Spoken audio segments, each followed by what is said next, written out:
At so ayan, hi guys, welcome back sa channel natin. So kahapon nga ay tinignan natin kung ano-ano itong mga nagawa o achievements ba ni Sanji dito sa may Egged Arc. So ngayon, ang titignan naman natin ay kung ano-ano naman itong mga nagawa ni Zoro dito pa rin sa may Egged Arc. At isingit na rin natin pati yung pag-amin ni Oda sa kung bakit niya nga ginawa itong character ni Zoro. At lastly, sa mga naghahanap po sa inyo ng chapter 2 nito ni Demon Slayer natin Infinite Castle Arc ay ayan, ay na-upload ko na po yan doon sa may second channel natin. So yung link nito ay nandiyan lang sa may description at saka sa may comment section. So yun lang naman. So paki-check na lang sila guys at paki-subscribe na lang din kung matripan nyo. At so ayan, huwag na nga natin patagalin pa. Simulan na natin to.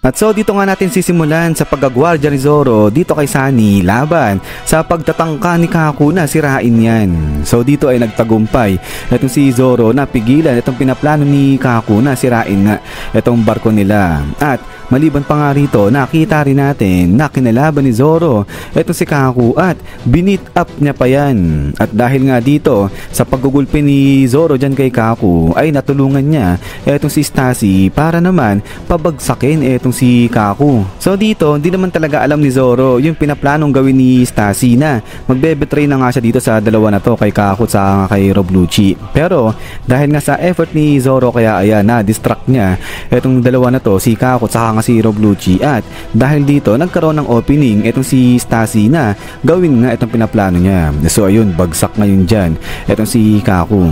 But then ay maliban pa nga dito sa pagliligtas si Zoro dyan kay Sunny at saka sa paglaban dito kay Kaku ay puntahan din natin pati itong sa side ni Lilith. So dito naman ay nakita nga natin na tatapusin na o aatakihin na ng Seraphim na Mihawk na to itong si Lilith at wala nga kamalay-malay dyan itong si Lilith. At dito nga naka-target lock na itong Seraphim na Mihawk na to, aatake na siya pero biglang dating nga dito itong si Zoro at blinak na ngayon itong pag-ataking gagawin sana ng Seraphim na Mihawk laban doon kay Lilith. At dito nagawa nga rin ni Zoro na takutin o matakot ba itong Seraphim na Mihawk na to. So yun dito sa part na to ay parang halos parehas lang din yan sa nagawa ni Sanji na parang napahiya niya yung Seraphim kasi nga hindi umubra sa kanya yung ginawang pagsuntok ng Seraphim na Jinbei. At dito nga eto kita natin di rin umuubra kay Zoro eto nga ang pag-atake ng Seraphim na Mihawk na to. So ayan, ngingiti-ngiti lang etong si Zoro at natakot pa nga sa kanya etong Seraphim na Mihawk na to. But then pagkatapos nga dyan ay nakita nga natin na kung paano nga talunin o labanan ni Zoro etong ang Seraphim na Mihawk na to at katulong niya dyan etong si Kaku naman. Pero maliban pa dito sa ginawang paglaban ni Zoro dyan sa Seraphim na Mihawk na yan ay isingit pa nga rin natin dyan pati etong ang paikipaglaban niya ngayon dito kay Rob Lucci. So ito syempre di natin makakalimutan yan dahil dito ay ginawa pang talunin ni Zoro etong si Rob Lucci at sa laban nila na to ay talagang overwhelming yung lakas ni Zoro kumpara dyan kay Rob Lucci. So talagang talon-talon niya etong si Rob dyan. At eto nga sinasabi nga na parang binarbecue ni Zoro etong si Rob Lucci dyan. But anyway ay eto nga yung isa sa mga highlights ni Zoro kasi nga dito kita na hindi pa ganun pwersa etong si Zoro pero eto talagang no match na sa kanya etong awakened form pa ni Rob Lucci. At then ay pagkatapos nga dito sa ginawang pagtalo ni Zoro dyan kay Rob Lucci ay puntahan na nga natin eto namang pagka-clash nilang dalawa nito ni Venus. So eto nga yung time na pinigilan naman ni Zoro etong si Saint Venus na sirain o atakihin nga etong barko nilang si Sunny. At syempre nagawa niya nga rin iligtas dyan sila Nami kasi diba nakasakay na dun sila Nami. At so ayan, so far eto nga yung mga nagawa na ni Zoro during dito sa may Egged Arc. At so now ay para makakumpara naman yan sa mga nagawa na nga neto ni Sanji ay balikan nga natin yung kahapon sa discussion natin kay Sanji. So eto nga yung mga nagawa niya. So pasadahan lang natin ng mabilis. So eto nga ay nagawang iligtas ni Sanji etong si Nami laban dito sa Seraphim na Jinbei, at ayan nga pinag-uugulpi lang ni Sanji etong Seraphim na Jinbei. At kita nga natin dito sa kabilang banda ay parang minamani niya lang etong Seraphim na Jinbei na nga to. Sabi nga nila yung term dito, pinapahiya niya etong Seraphim na Jinbei. So dito halos parehas si Zoro at saka nga itong si Sanji kasi parehas na no match lang sa kanila itong mga Seraphim na to. But then ay maliban pa nga dito ay ito nga yung ginawang pagliligtas din ni Sanji dito kay Edison naman sa kamay din ng Seraphim na Jinbei na to. So ito nga yung nilaser ng Seraphim na Jinbei na to itong si Edison, pero nagawa na ngang iligtas yan dahil nga sa ang bilis kumilos na ito ni Sanji. So yung sa pagdating sa part na to ay halos pares naman pantay pa rin si Sanji at si Zoro, kasi itong si Zoro naman ay di ba nga niligtas niya rin itong si Lilith sa kamay naman ng Seraphim na Mihawk. Pero maliban pa dito ay nagawa nga rin iligtas ni Sanji pati itong si Bonnie naman diyan na sa laser beam sa kanya ng pacifista na to, kasi nga dito kita natin na lutang itong si Bonnie kasi nakikita niya nga yung tatay niyang si Kuma sa mga pacifista na to. So kung di dumating dyan ito si Sanji ay pwedeng na disgrasya na itong si Bonnie dyan. At maliban pa nga dyan pati itong surprise attack sa kanila ng isang marino na to ay dahil kay Sanji ay naligtas din itong si Bonnie dyan. Pero after nga dito sa pagligtas ni Bonnie tuloy ni Sanji dyan kay Bonnie sa mga pacifista na nga na to ay pati yung dito yung sa part na nilaser na nga ni Kizaru itong si Bonnie dyan ay biglang dating din itong si Sanji at ayun pang dineflect niya itong laser ni Kizaru dito kay Bonnie. So yung sa part na to ay sinasabi nga na parang sinishowcase talaga ni Oda ito kung ganong kabilis si Sanji, pero ang mas higit pa dyan ay kung paano niya nga na-deflect lang ng ganong kabasta-basta lang itong ang laser beam dyan ni Kizaru. So alam naman natin kasi dati hindi nila magawa yan pero ngayon ito parang andali lang kay Sanji para i-deflect yan. So patunay lang na talaga namang lumakas din etong si Sanji boy natin. Pero maliban pa nga dito ay nagawa nga rin ni Sanji na i-assist pati etong si Luffy sa paikipaglaban dyan kay Saturn. So sa pamamagitan naman nung sa pagbibitbit niya o sa pagpoprotekta niya dito kay Dr. Vegapunk habang naikipaglaban etong si Luffy dito kay Saturn. At eto nga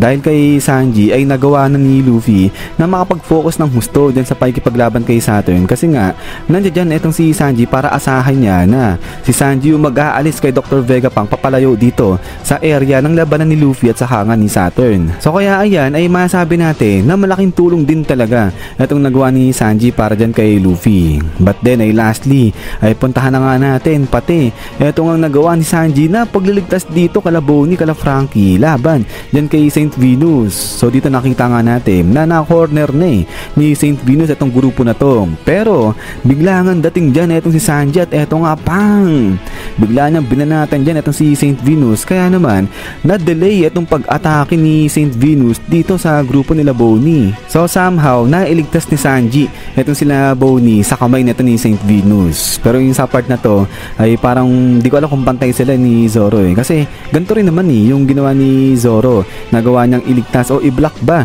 itong pag-atake ni Venus laban naman dun kay Sunny at saka nga para nga maprotektahan sila Nami.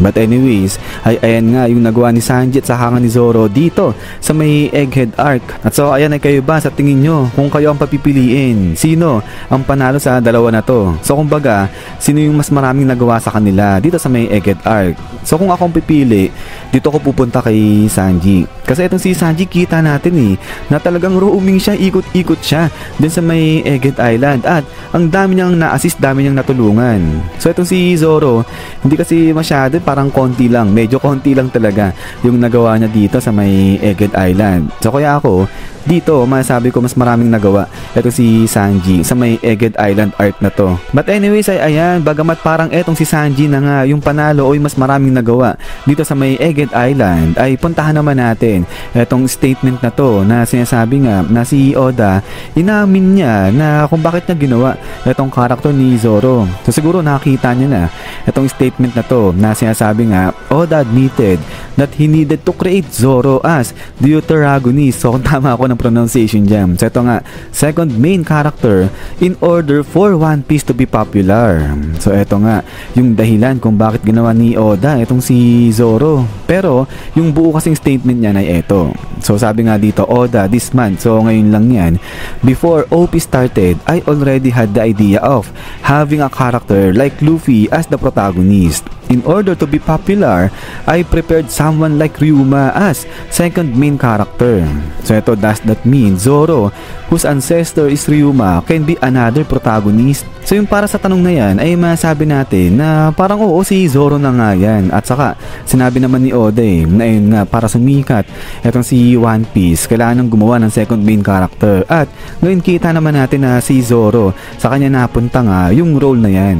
So yan yung dahilan kung bakit ginawa ni Zoro tuloy ni Oda itong character ni Zoro. So ayan, para sumikat itong si One Piece natin. So hindi si Shanks ibig sabihin yung second main character natin, kung hindi itong si Zoro. At saka isa pa, itong si Zoro naman talaga yung malapit na malapit dito pagdating sa character ni Ryuma. But anyways, pagkatapos nga nito is yan guys, so hanggang dito lang itong video natin na to. Pero yan, bago tayo matapos ay huwag nyo nga pong kalimutan na pakisubscribe guys, pakisilip naman itong si second channel natin para dun sa may mga trip sa inyo ng manga series na ito ni Demon Slayer. So itong si manga natin ay colored na po siya at yung link nito nandiyan lang sa comment section saka sa may description natin. Pero mamayang gabi naman ay papalabas ko na rin si Kaiju. So hintay-hintay lang. At ayan, pakicheck na lang ulit guys itong si second channel natin. So huwag niyo pala kalimutan na mag-iwan ng like. So yun lang naman at ulit ay maraming salamat sa panonood dito kay One Piece natin. So lagi mag-ingat. God bless niyo lahat at kita-kits tayo ulit.